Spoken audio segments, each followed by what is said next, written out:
lagyan nyo lang siya ng pentel pen, tapos lagyan nyo ng 1 liter. Tapos, magtimbang ulit kayo sa pangalawa, so lagyan nyo 2 liter. So, pag nahalo na po natin yan, ibababad po natin ng 2 to 3 hours.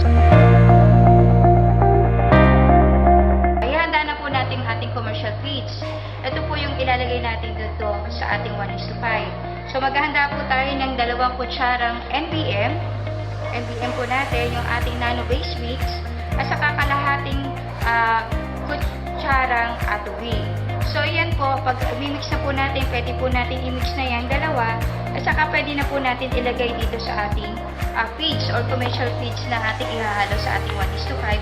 Pwede na po natin ihalo dito para dire-diretso po yung ating paghahalo ng ating 1:5. Yan po, haluin po natin ng ayos. So, pwede po natin ihalo ng ganyan.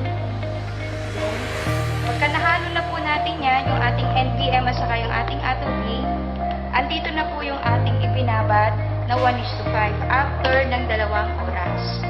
So, ayan po, pwede na po natin siyang haluin. Ayan. 5.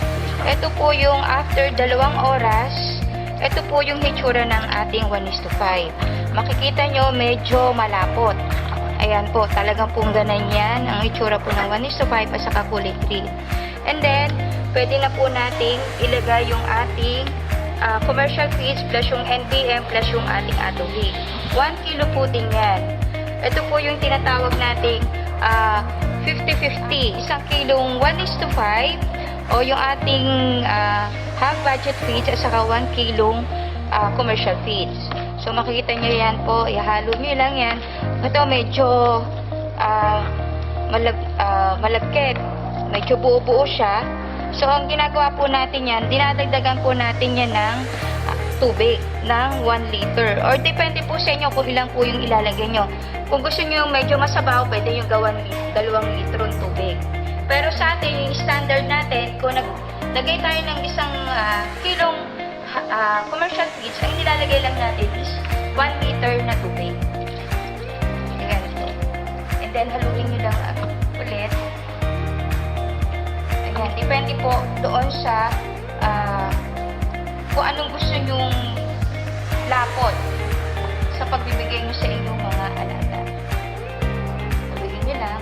And then, eto na po yung ating 1:5 at saka yung ating commercial feeds with atobi and NPM. So, yan.